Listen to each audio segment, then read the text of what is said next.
नहमदुहु व नुसल्ली व नुसल्लिमु अला रसूलिहिल करीम अम्मा बाद फ़अऊज़ु बिल्लाहि मिनश शैतानिर रजीम बिस्मिल्लाहिर रहमानिर रहीम अस्सलामु अलैकुम व रहमतुल्लाहि व बरकातुहू।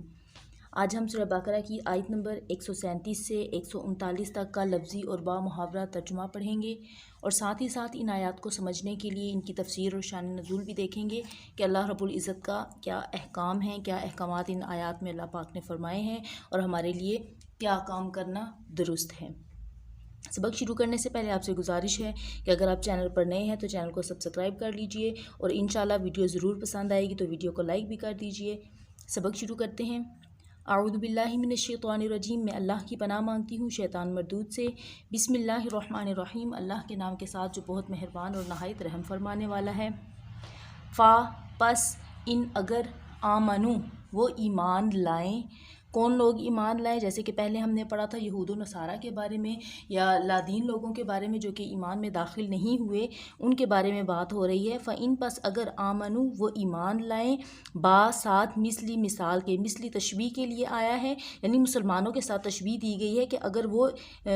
मिसल ईमान लाएँ, माँ आमन तुम, माँ जैसा कि आमन तुम ईमान लाएँ, यानी अगर गैर मुस्लिम जो हैं वो तुम्हारी तरह ईमान ले आएँ, भी साथ इसके फ़ा पस क़द तहकीक इhtदू वो हदायत पा गए, फ़क़द इhtदऊ पस वो हदायत पा गए या राह पा गए। बस अगर वो यूं ही ईमान लाए या इसी तरह ईमान लाए जैसा कि तुम ईमान लाए तो बस वो हदायत पा गए। व इन और अगर तवल्लऊ वो मुँह फेरें, फ़ा पस इन्नमा बेशक वो, हम वो फ़ी में शिकाकिन निरी ज़िद में हैं, यानी अगर वो इस खुली आयात के बावजूद अल्लाह के कलाम का इनकार करते हैं या अल्लाह के नबी की नाफरमानी करते हैं, वो रूगर्दानी करते हैं और तवल्लु अपना मुँह फेरते हैं, तो इसका ये मतलब हुआ कि वो निरी ज़िद में हैं। अपनी ज़िद की वजह से वो अल्लाह के अहकामात को नहीं मानते और उनके दिलों पर मोहर लग चुकी है। अब अल्लाह रब्बुल इज़्ज़त ने साथ ही आयत के अगले हिस्से में नबी सल्लल्लाहु अलैहि वसल्लम को ये खुशखबरी भी दे दी कि आप प्यारे महबूब आप इनकी रूगर्दानी से दिल बर्दाश्ता ना हों। फ़ा पस सयकफ़ीकुम, सा अनकरीब यकफ़ीकुम आपको किफ़ायत कर देगा, कुम तुमको, पस अनकरीब ए महबूब तुम्हें किफ़ायत कर देगा, अल्लाहु अल्लाह, पस ए महबूब अनकरीब अल्लाह तुम्हें किफ़ायत कर देगा। वल्लाहु वा और हुआ वो समीउ सुनने वाला और अलीमु जानने वाला है, यानी अल्लाह रब्बुल इज़्ज़त ने फरमा दिया कि आप ए प्यारे महबूब अगर वो लोग तुम्हारी बात नहीं मानते, दीन की तरफ राग़िब नहीं होते तो तुम दिल बर्दाश्ता ना हो, अनकरीब अल्लाह तुम्हें किफ़ायत कर देगा और अल्लाह ताला बेशक सुनने वाला और जानने वाला है। इस आयत को समझने के लिए इसकी तफसीर देख लेते हैं कि ये अल्लाह ताला की तरफ अल्लाह का ज़िम्मा था कि वो अपने हबीब सल्लल्लाहु अलैहि वसल्लम को गलबा अता फ़रमाएगा। इसमें आयत के इस हिस्से में कि फ़सयकफ़ीकहुमुल्लाहु, इसमें गैब की ख़बर है कि आइंदा हासिल होने वाली फ़तह और ज़फ़र का पहले से इजहार फरमा दिया, यानी अल्लाह रब्बुल इज़्ज़त ने पहले से ही अपने हबीब को बता दिया कि अगर वो लोग मुँह फेरते हैं तो आप गमगीन न हों, अनकरीब अल्लाह पाक आपको उन पर फ़तह देगा और आपको अल्लाह ताला उन पर गलबा अता फ़रमाएगा। इसमें नबी सल्लल्लाहु अलैहि वसल्लम का मौजज़ा भी है कि अल्लाह ताला का ये ज़िम्मा पूरा हुआ और ये गैबी ख़बर सच होकर रही। कुफ़ार के हसद और अनाद का हुज़ूर सल्लल्लाहु अलैहि वसल्लम को ज़रर ना पहुँचा। हुज़ूर सल्लल्लाहु अलैहि वसल्लम की फ़तह हुई, बनी कुरैज़ा कत्ल हुए, बनु नदीर जिला वतन किए गए, यहूद व नसारा पर जज़िया मुकर्रर हुआ और अल्लाह पाक का ये फ़रमान कि फ़सयकफ़ीकहुमुल्लाहु के अनकरीब अल्लाह पाक आपको किफ़ायत कर देगा, ये एक हक़ होकर रहा और ये बात जो है वो सादिक हो गई। सिबग़ता रंगाई अल्लाही अल्लाह की, सिबग़ता रंगाई अल्लाही अल्लाह की, वमन और कौन सी अहसनु अच्छी है ज़्यादा, मिन से अल्लाही अल्लाह के, सिबग़ता रंगाई से, और अल्लाह की रंगाई यानी कि मुसलमान लोगों को कहा गया है कि तुम ये कहो कि हमने अल्लाह की रंगाई ले ली। सिबग़ता का लुग़वी माना रंगाई का है, यानी कलर जिसको कहा जाता है, कलर करना। सिबग़ता रंगाई अल्लाही अल्लाह की, अल्लाह की रंगाई, और कौन सी रंगाई बेहतर है अल्लाह की रंगाई से। अब इस आयत को समझने के लिए, आयत के इस हिस्से को समझने के लिए इसकी तफसीर देख लेते हैं कि इसमें किस चीज़ का जिक्र हो रहा है। यानी जिस तरह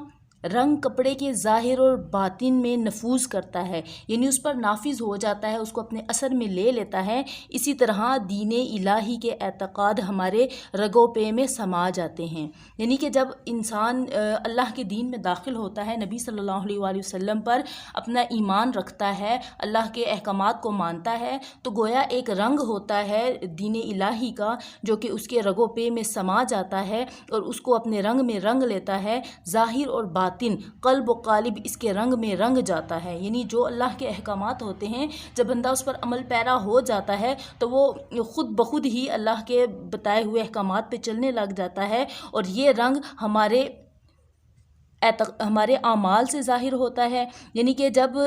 رنگ ہمارے اوپر اپنا اثر کرتا ہے، اللہ کے رنگ سے مراد اللہ کا دین ہے جو اس نے اپنے نبی کی طرف اتارا، اور جب وہ ہم پر اثر کرتا ہے اپنا، تو کیا ہوتا ہے کہ وہ ہمارے اعمال سے ظاہر ہوتا ہے، ہمارے نفسوں کو پاک کر دیتا ہے۔ وہ دنیا کے رنگ کی طرح نہیں ہوتا جو کہ کچھ فائدہ نہ دے، بلکہ یہ روح کو پاک کرتا ہے، اور ظاہر میں اس کے آثار ایسے ظاہر ہوتے ہیں جو کہ ہمارے افعال سے ہوتے ہیں۔ یعنی کہ جب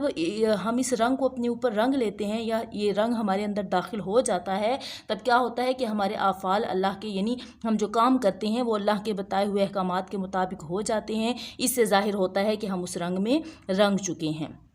اللہ رب العزت نے یہ الفاظ کیوں فرمائے کہ صبغۃ کے الفاظ کیوں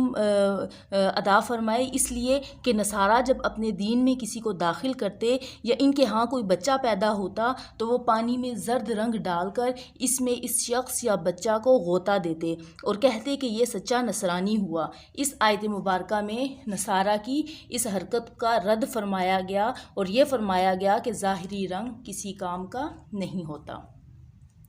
امید ہے کہ اس آیت کی آپ کو سمجھ آ چکی ہوگی کہ صبغۃ اللہ، اللہ کی رنگائی، ومن احسن، اور کون ہے زیادہ اچھی، من اللہ صبغۃ، اللہ کی رنگائی سے کون سی رنگائی زیادہ اچھی ہے، اور نحن، ہم، لہو، اسی کے لیے ہی، عابدون، عبادت کرنے والے ہیں۔ یعنی اے مومنین، اے پیارے محبوب، آپ یہ سب کہہ دیجئے کہ بے شک ہم اسی اللہ کے لیے ہی عبادت کرنے والے ہیں، یا اسی کو ہی پوجنے والے ہیں۔ کل فرما دیجئے، اتحاجوننا، کیا تم جھگڑا کرتے ہو یا تم لڑتے ہو؟ اب نبی صلی اللہ علیہ وآلہ وسلم کو اللہ رب العزت یہ حکم فرما رہے ہیں کہ کل فرما دیجئے، پیارے محبوب آپ فرما دیجئے، اتحاجوننا، کیا تم جھگڑا کرتے ہو، فی میں اللہ، اللہ کے معاملے میں یا اللہ کے بارے میں تم جھگڑا کرتے ہو، اور ہوا وہ، یعنی اللہ، ربنا، ہمارا رب ہے، وربکم، اور تمہارا رب ہے۔ یعنی یہود و نصارہ اگر تم حضرت ابراہیم علیہ السلام کے دین پر ہو تو بے شک ابراہیم کا رب بھی وہی اللہ ہے اور محمد کا رب بھی وہی اللہ ہے، تو تم یہ کہہ دو، ہوا ربنا و ربکم، اور رب ہمارا بھی رب ہے اور تمہارا بھی رب ہے، ولنا، اور ہمارے لیے، اعمالنا، ہمارے اعمال،